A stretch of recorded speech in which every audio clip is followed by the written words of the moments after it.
Chapter 9. How to Make Your Career Plan. People often come to us trying to figure out what they should do over the next 10 or 20 years. Others say they want to figure out the right career for them. The problem with all of this is that, as we've seen, your plan is almost certainly going to change. You'll change, more than you think. The world will change.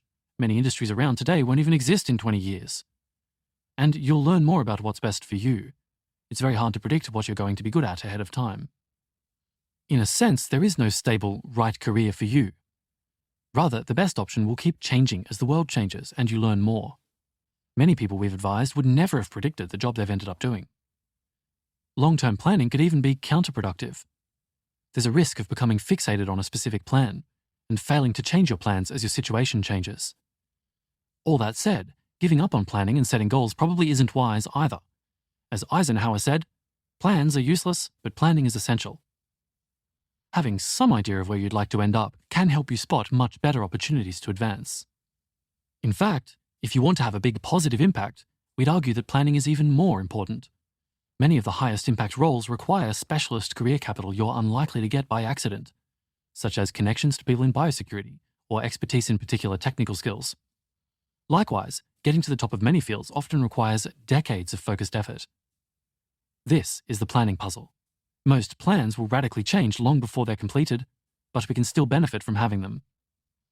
Given all this, how should you make a good career plan? Here are our main tips. Don't keep your options open. A very common response to the planning puzzle is to try to keep your options open. There is some wisdom in this idea. If you gain transferable career capital, you'll have more options in the future. And if you're extremely uncertain what to do, just building transferable career capital and coming back to your plan later is a reasonable course of action. But through advising thousands of people with their careers, we've seen that it can have some serious pitfalls. Deciding to just keep your options open can lead to you spending far too long working in a generally prestigious job like consulting that you know you don't want to do long term and just isn't that relevant to your longer term goals. Stop you committing, so you end up pursuing a middle of the road job that gives you some flexibility rather than going for something that might be outstanding in career capital and so ultimately give you better options. Or turn into an excuse to not think hard about what's best. So what should you do instead? The 3 key stages to a career. Move through the following 3 stages. 1. Explore.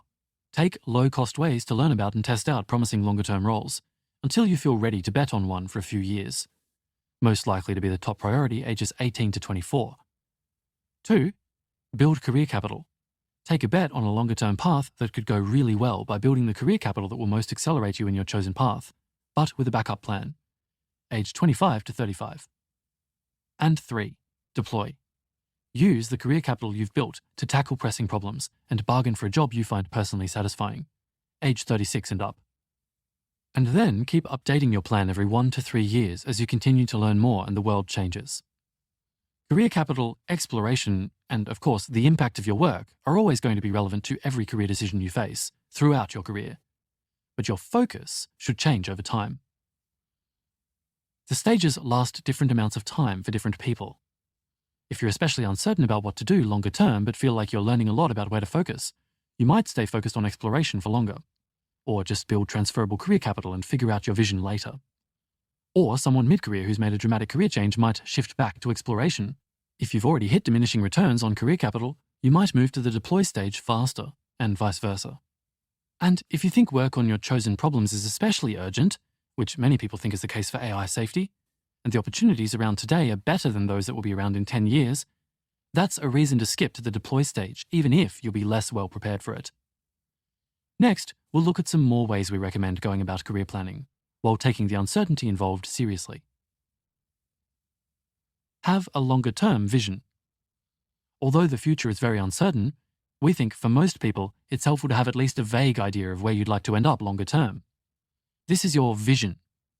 Your vision should be broad enough that it won't constantly change, but narrow enough to provide some direction. Your vision should include 1. A list of 2 to 5 global problems you'd most like to work on longer term, as covered in Chapter 5. And 2.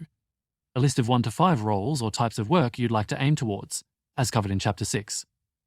Types of work you could aim for include the categories of high-impact careers we looked at earlier, like being an entrepreneur, writer, or organization builder.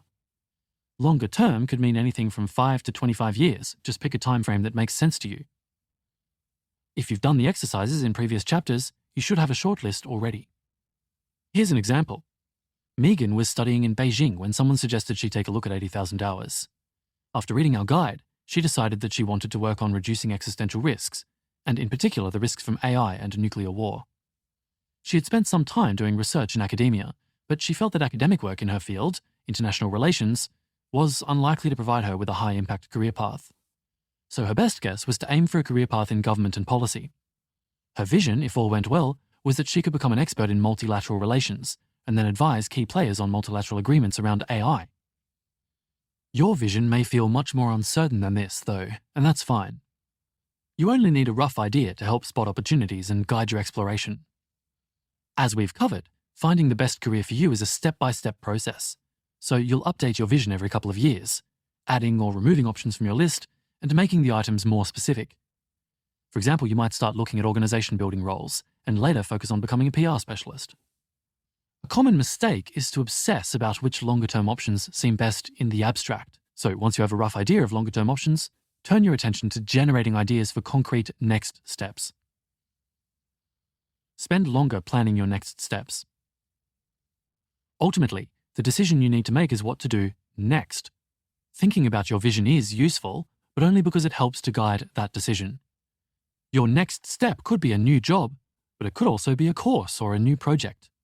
Typically, it'd be something you might do for a couple of years, though it could be from a few months to 5+ years. For example, accepting a job at Oxfam, spending a summer studying Chinese, or starting a blog while continuing in your current job. Trying to work out whether you should, for instance, be a researcher, like Dr. Narlin, or a communicator like Rosa Parks, longer term, is hard because it's abstract. It's often a lot easier to work out which concrete job or graduate program to take. Sometimes it makes a decision really obvious. For instance, if you don't get into any good graduate programs, that'll be off the table. It's also even possible to skip having a vision and only focus on next steps. With each step, you'll ideally gain some career capital, learn more about what fits you best, and increase your impact, putting yourself into a better and better position and having more and more impact over time. In this way, you can build a great career step by step, even if you have no idea where you're going to end up. Hopefully this feels like a relief. Even if you have no idea what you want to do longer term, you can still build a great career iteratively. And if you do have some good ideas for your vision, that's a bonus. So while we recommend most people spend some time thinking about their longer term vision, most people should spend even more time identifying and comparing concrete next steps. Working backwards. If you know your long-term vision, work out how to get there. To come up with next steps, there are two broad approaches. The first is to work backwards from your vision. Think about where you'd like to end up and then identify the most direct routes to get there. The best way to do this is to ask people in the field how someone with your background can advance most quickly. For example, ask, if I wanted to be in role X in 5 years, what would I need to do? Also, look for examples of people who have advanced unusually quickly and figure out how they did it. Think about which types of career capital will be most important. For example, Bill Clinton knew that to succeed in politics, he'd need to know a lot of people, so even as an undergraduate, he kept a list of everyone he'd met on a paper notepad. We do some of this analysis in our career reviews, but there's no substitute for getting personal advice on the best next steps for you. If you're feeling uncertain about a longer-term option, another question to consider is, how might I eliminate that option? Is there something you could do that would decisively tell you whether pursuing that longer-term path made sense or not? Working forwards, look at the opportunities immediately in front of you. That said, it's important not to get wedded to a particular pathway. Most great careers also involve working forwards, being alert to the opportunities that happen to be in front of you, following your nose and going with what's working, even if you're not sure where it'll eventually lead. One reason is the inherent unpredictability of career success. Another reason is because next steps vary so much in how promising they are, so the variation between specific jobs can trump the variation between broad career paths. For example, maybe you think bio-risk policy is more pressing than nuclear risk policy on average. But if you find a job in nuclear policy with an unusual amount of responsibility or that's an unusually good fit for you, or where you work with a great mentor, it could easily be better to work in nuclear policy. To go back to Megan, when she was figuring out what to do after her master's, in order to work backwards, she considered ways she might most rapidly advance in a government and policy path. She put common options like getting a job at a think tank on her list of options, but she also realized her current position, living and studying in China, could open up some additional opportunities off the standard path. She saw an ad for a job working for the US Department of State in Beijing as a Chinese social media analyst and got it. She's since managed to find a role at the Department of Homeland Security towards her vision of working on reducing the risk posed by AI systems. When you're working forwards, it helps to make a big list of interesting jobs and training opportunities, even if they don't obviously feed into your current longer-term plans. Here are steps you could use. Earlier in the guide, we covered a list of next steps to gain general career capital, so you might have some ideas from there.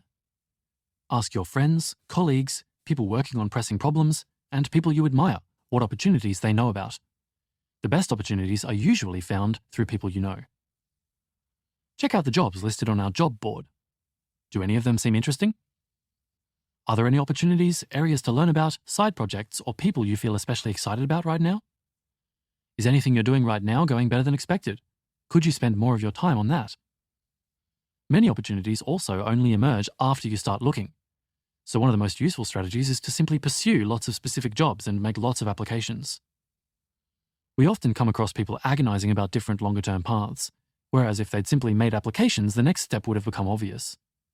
We'll look at how to manage the job application process in the next chapter. Have backup options. The ABZ plan. Startup founders have a broad vision for the company but face enormous uncertainties in the details of their product and strategy. To overcome this, they test lots of approaches and gradually improve their plan over time. You face similarly large uncertainties in your career, so we might be able to borrow some of the best practices in entrepreneurship and apply them to career strategy. This is the premise of The Startup of You, a book by the founder of LinkedIn, Reid Hoffman. One of his tips is making an ABZ plan, which we've also found useful while giving one-on-one advice to our readers. Writing an ABZ plan helps you think about specific alternatives and backup plans, putting you in a better position to adapt when the situation changes. 1. Plan A, your ideal scenario. Your plan A is your best guess at the route you'd most like to pursue. This could be a particular vision you're going to bet on and the next step that would imply. For example, try to become an academic economist who works on global priorities research or AI policy. Vision, by studying these extra maths courses at undergrad. Next step. If you're more unsure about your vision, you could also plan to try out several longer-term paths by taking a couple of carefully ordered next steps, as we covered in the chapter on personal fit. Or your plan A could just be to build some valuable transferable career capital. For example, learn people management or get a degree in statistics, and then reevaluate your plan later. 2. Plan B, nearby alternatives. These are promising alternatives that you could switch to if your plan A doesn't work out. Writing them out ahead of time helps you stay ready for new opportunities. To figure out your plan B, ask yourself, what are the most likely ways your plan A wouldn't work out? If that happens, what will you do? And what other good options are there? List any promising nearby alternatives to plan A, which may be other promising longer-term paths or different entry routes to the same paths. Then come up with 2 or 3 alternatives. For instance, if you're already in a job and applying to master's programs, one possibility is that you don't get into the programs you want. In that case, your plan B might be to stay in your job another year and to assess later, or to apply for a master's in another discipline. Or if your plan A is to work in policy by getting a job in the executive branch, your plan B could be to try think tank internships or working on a political campaign. 3. Plan Z. If it all f***s up, this is your temporary fallback. Your plan Z is what you'll do if this all goes wrong.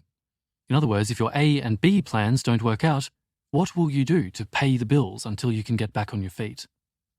Having a plan Z can not only help you avoid unacceptable personal outcomes, but it can help you get more comfortable with taking risks. Knowing you'll ultimately be okay makes it easier to be ambitious. Your plan Z can be very short if you're comfortable with the risk you're taking, or are in a secure position. If you're in a higher stakes situation, for example you have dependents, you might want to do more careful planning.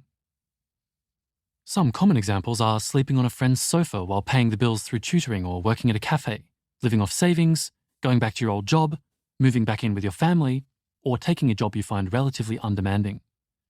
It could even mean something more adventurous, like going to teach English in Asia, a surprisingly in-demand, uncompetitive job that lets you learn about a new culture. Then ask yourself, is this plan Z acceptable? If not, you might need to revise your plan A or prioritize building your safety net for a while. Optional. Further ways to reduce risk. Sometimes you need to take risks in order to have a big impact. Thinking about them ahead of time can make this easier. First, clarify what a realistic worst-case scenario really is if you pursue your plan A. It's easy to have vague fears about failing, and research shows that when we think about bad events, we bring to mind their worst aspects, while ignoring all the things that will remain unchanged. This led Nobel laureate Daniel Kahneman to say, "Nothing in life is as important as you think it is, while you are thinking about it." Often, when you think through the worst realistic scenario, you'll realize it's not so bad, and is something you could overcome in the long term. The risks to pay most attention to are those that could permanently reduce your happiness or career capital, such as burning out, getting depressed, or ruining your reputation. You might also have dependents who rely on you. Second, is there anything you could do to make sure that the serious risks don't happen? Many people think of entrepreneur college dropouts like Bill Gates as people who took bold risks to succeed. But Gates worked on tech sales for about a year part-time as a student at Harvard, and then negotiated a year of leave from study to start Microsoft. If it had failed, Gates could have gone back to study computer science at Harvard. In reality, he took hardly any risk at all. Usually, with a bit of thought, it's possible to avoid the worst risks of your plan. Third, make a plan for what you do if the worst-case scenario does happen. Think about what you'll do to cope and make it less bad, as well as having a fallback Plan Z job as above. If it helps, remember you'll probably still have food, friends, a soft bed, and a room at the perfect temperature. Better conditions than most people have faced in all of history. Fourth, if at this point the risks are still unacceptable, then you may need to change your plan A. For instance, you might need to spend more time building your financial runway. Going through these exercises makes risk less scary and makes you more likely to cope if the worst does happen. Set a review point. Your plan should change as you learn more, but it's very easy to get stuck on the path you're already on. Not changing course when a better option exists is one of the most common decision-making mistakes identified by psychologists, and can be caused by the sunk cost fallacy, or status quo bias. To help avoid this mistake, you need to set a review point. Here are some options. Pick a time frame to review your plan, typically 6 to 24 months. Go for shorter time frames when you're more uncertain and learning a lot, and longer ones when you're more settled. Around the new year is often a nice time. Review your plan when you next gain significant information about your career. For example, publishing lots of papers in top journals is key to advancement in academic careers, so you could commit to reassessing whether you want to be an academic if you don't publish a certain number of papers by the end of your PhD. When you do the review, the most important question to ask is, what have I learned since I last made a plan, and what might that imply about what longer-term paths and next steps are best? Then go and discuss your thinking with someone else. Other people are better able to spot the sunk cost fallacy, and having to justify your thinking to someone else has been shown to reduce your degree of bias. If you have more time, it can be helpful to start from a blank slate. If I were making a career plan today, which vision and next steps would seem best? This can help you step out of your current situation and see things afresh. Apply this to your own career. Bringing all this advice together, here are the 7 steps to building your own career plan. 1. What's your career stage? Exploring, building career capital, or deploying your existing career capital? 2. What's your vision? If you haven't already, sketch out your best guess shortlist of longer-term paths to aim towards and global problems to work on, your vision. 3. Now clarify. What's the very next decision you need to make? Then generate a big list of ideas for next steps. You should already have some ideas from the chapter on career capital. Lean towards including more rather than less, including some that seem like a stretch. Work backwards. What steps would most accelerate you towards your vision? Work forwards. What other interesting opportunities are you aware of? 4. Now make an initial guess at which 5 to 10 next steps are most promising. If you're struggling to narrow them down, you can also use our decision process to help. Look at the lists of questions for comparing options in terms of career capital and in terms of personal fit from earlier in the guide. 5. Then make an initial guess at your Plan A, your top longer-term plan, Plan B, nearby alternatives, and Plan Z, fallback options. 6. What are your most pressing key uncertainties about all the above? We introduced the idea of a key uncertainty in Chapter 8, but it can be applied to all aspects of your plan, Vision, strategy, next steps, and ABZ options. What information would most change your rankings of options or your plan A? 7. How might you best resolve those key uncertainties? If you have time, go and do that. Ideally, keep investigating until your best guesses stop changing. At this point, often what seems best is to simply pursue your list of next steps and then reevaluate your plan after you have concrete options on the table. We'll talk about how to get jobs in the next chapter. Now is also a good time to consider applying to speak to our team one-on-one. Just go to 80000hours.org/speak-with-us. They can help you check your plan, decide which next steps to prioritize, and start toward them. Once you have concrete job offers on the table, you can use our career decision process to choose between them. It's the same process for comparing longer-term paths, but it can also be applied to next steps. You can find it in Appendix 4. Finally, once you start your job, set a review point. It could well be worth spending a whole weekend on career planning. If you'd like to do that, we've created a planning worksheet covering all the key exercises from the guide so far. You can find that at 80k.link/ncp. If you fill it out, you'll have a complete career plan. Try getting a friend to do it with you for moral support and to discuss options. The bottom line: how to make your career plan. Your career should move through 3 stages. 1. Explore to find the best longer-term options for you. 2. Build career capital towards those options. And 3. Deploy the career capital you've built to tackle pressing problems and bargain for a job you find personally satisfying. Your plan will change, and most people can't predict what job they'll be doing in 10 to 20 years. But it's still useful to have a broad, longer-term vision, 2 to 5 global problems you might try to solve, and 1 to 5 potential roles you'll steer towards longer term. It's even more important to devote time to finding your best concrete next step, a specific job, educational opportunity, or project you're going to do in the next 1 to 3 years that will increase your impact or career capital. Generate a long list of ideas for next steps by working backwards. Look for options that accelerate you towards your longer-term vision. And working forwards. Look at the opportunities right in front of you, even if you're not sure where they'll lead. Then, create an ABZ plan. Plan A is the top option you'd like to pursue, or a series of paths you want to try out. Plan Bs are the promising nearby alternatives you can switch into if Plan A doesn't go as intended. And Plan Z is your temporary fallback in case everything goes wrong. It helps you feel more comfortable taking chances. Identify key uncertainties with your plan, then investigate them. If you need help narrowing down your vision or your next steps, take a look at Appendix 4. Finally, set a time to review your career, typically within 6 to 24 months. You can use our tool to help, available at 80000hours.org/career-planning/annual-career-review.